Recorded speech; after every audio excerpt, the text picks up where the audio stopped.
Well, against all odds, they assured me it was a 5 or 6 hour shoot. I'm not much good for much longer, and for some reason they had me standing in water, so I looked pretty good with the suit, but I had Wellington boots on. And this water was 2 inches of water, and it was freezing. And I was there from 6 at night till 6 in the morning. They had a problem with the track. So every time I see that video, I hate it because I get freezing. It's like a guy's constantly going bang, bang. Is it still wobbling? Is it still wobbling? Did you have people running around going, "Are you all right, Mr. Collins? Yeah, you're all right. Yes, Okay, I mean, Mr. what Collins?" can you say? You got to stick there. You can't just walk out. You're Well, there. the thing is that I did actually think that you stopped, that you retired. Well, I have. This is like the child that comes along you don't expect. Right. So 2 years ago you decided... Why did you decide enough? Well, no, 2004 it was. Oriane was pregnant with Matthew, our second boy. And I just really felt Nick was about 1.5 years. And I just wanted to stop so I could just do the things with their kids, And so I did the Final Farewell tour, which was actually in itself was a bonus because, my ear went out on me in 2000. And the brain kind of compensated. And I thought, let's just give a farewell, say goodbye properly kind of. I did that. And I did actually sort of slow down, completely. I was always going to do the musical, but that was not really being on the road, And then, of course, the marriage fell apart.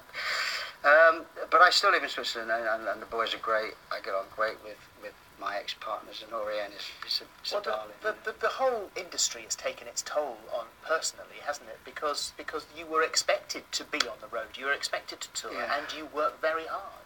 And I was always asked to do interesting things, This is the main thing. Most people would leave the band and first hint of success with a solo career. But I didn't really want to leave the band. I didn't feel that was fair. And also the band did something that I didn't on my own. So we coexisted for many years. Did you find it hard to say no to things? Well, because people were ringing up. I'd be at home. I mean, Eric Clapton and I were great friends. We lived very close to each other when I was living in England. And one day he rang up and said, "Do you want to produce my album?" Yeah, and yes, let's fit it in. You can't say no to that. How can I say no? And we were great pals, so it made sense. And then Robert Plant and Philip Bailey, and so many things were happening, and I just didn't want to say no. Well, you have had ultimatums though as well, haven't you? Personally, right? Okay, listen, it's the touring or me. Yeah, that was the very early on. But I mean, I'm a musician, and musicians have to leave home to go to play, And I went to school with my first wife, and she knew better than anybody that that's what I did. But it's who's to say what would have happened if I was working in a bank? Different things would have happened. But if you obviously got to follow your instinct and what you do, and I would have thought that if you were the sort of guy who you seem to want to be busy, that in those days you could possibly have sat at home and you would have been fidgeting like crazy. Yeah. You had to have worked. Although it was mainly just the fact that I was being asked to do things, and there's obviously ambition at a certain age that you want to get things done.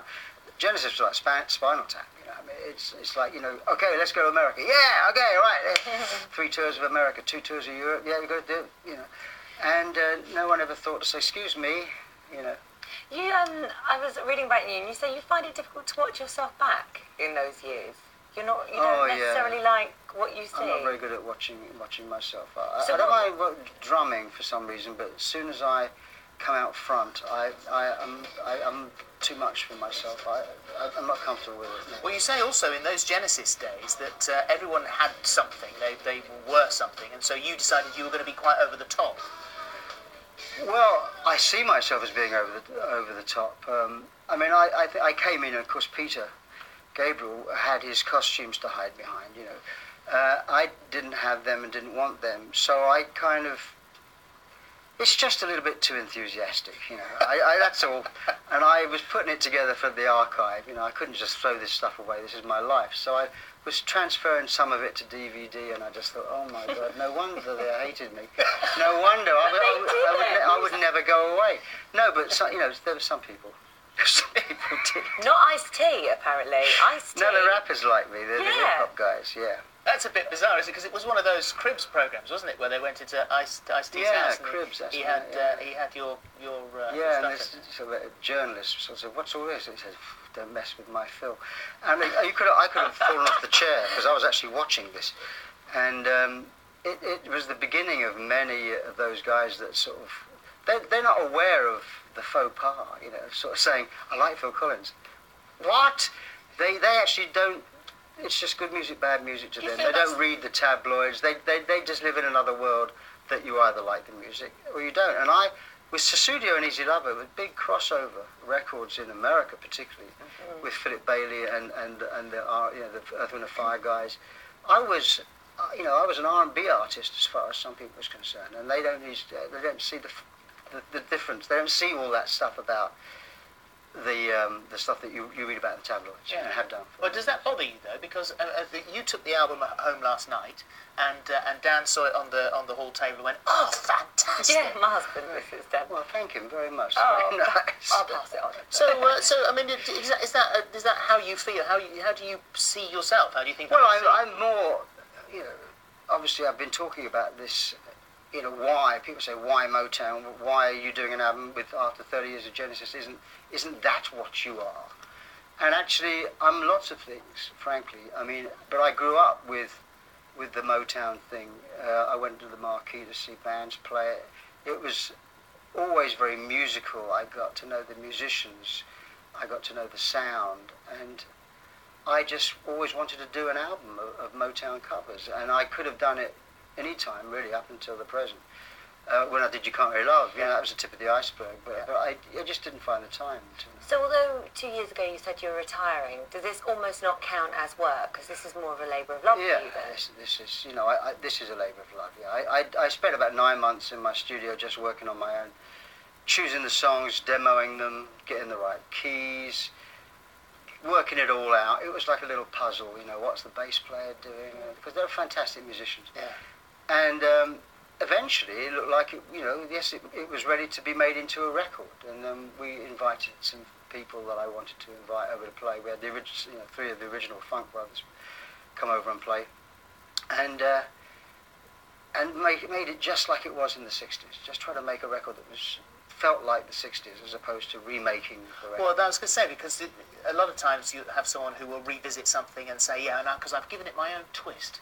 But you haven't given it your own twist. No. You've actually been very true to the sound. 90% of them, yeah. I mean, there's a couple of like Going Back. There is no definitive version of Going Back that I really liked, so I did my own thing on that. But all the other songs really are carbon copies. I mean, surprisingly so, everybody's noticed it, and the Funk Brothers were just saying, "This sounds just like the original, man. It's just that you're singing it," and that's really what I set out to do. Because, you know, it's a selfish album in that respect. I mean, I've always wanted to do it, and it's for me. I hope people like it very much, you know, because I would take them along with me. But it's something that I've been wanting to do for a long, long time. We've got a bit of Heatwave. This is a single. Here you go.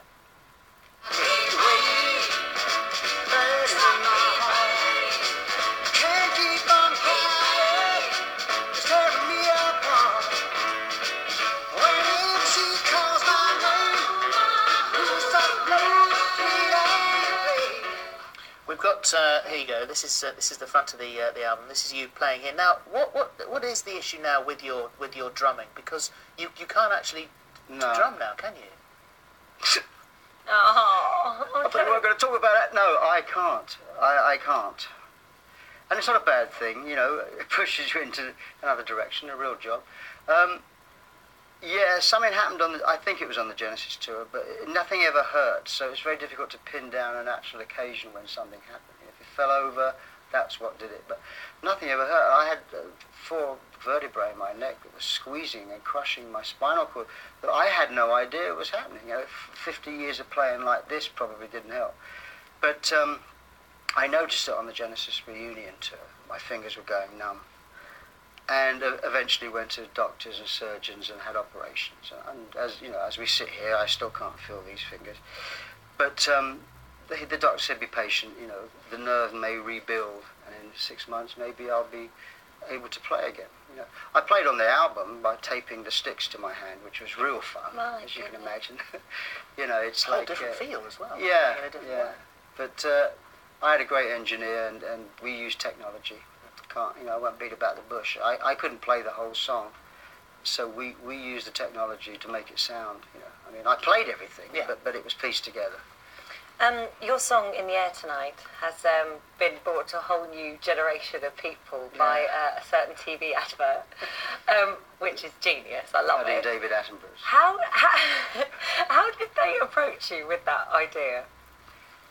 Well, the office got a request from Cadbury's, you know, or the advertising company, you know, can we use In the Air Tonight? You know, and But how did they explain? We're going to get a huge gorilla. I don't believe that was mentioned. I don't think you were. I had no problem with it. You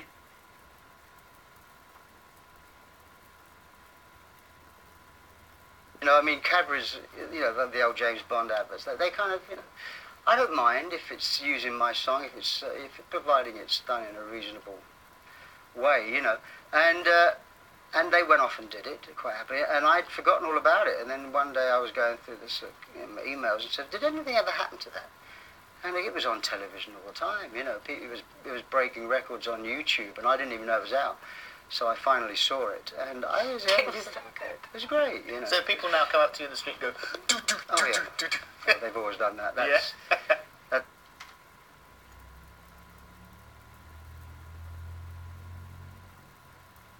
that's what I'm stuck with. You know, Yeah. whatever else I do, it'll be he came, he went, he did da da da da da da. That'll be on the headstone. It has to be. It's almost like the ending to the dum dum da da dums at the end of EastEnders, isn't it?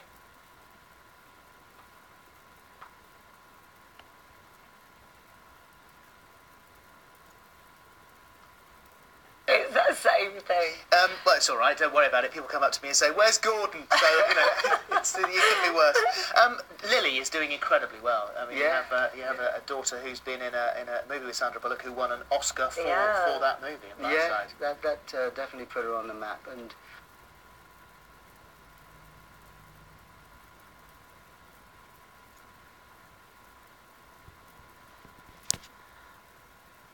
And she keeps being asked for, you know, and she lives in LA, so it's the right place. But she's done a couple of films since, and she's just finishing I think it's a second one or a third one now. I mean, she's co-starring, you know, the main female in this film she's doing. And she just goes from strength to strength. Proud dad. Eh? Yeah. In fact, Simon's doing great. You know, I mean, my oldest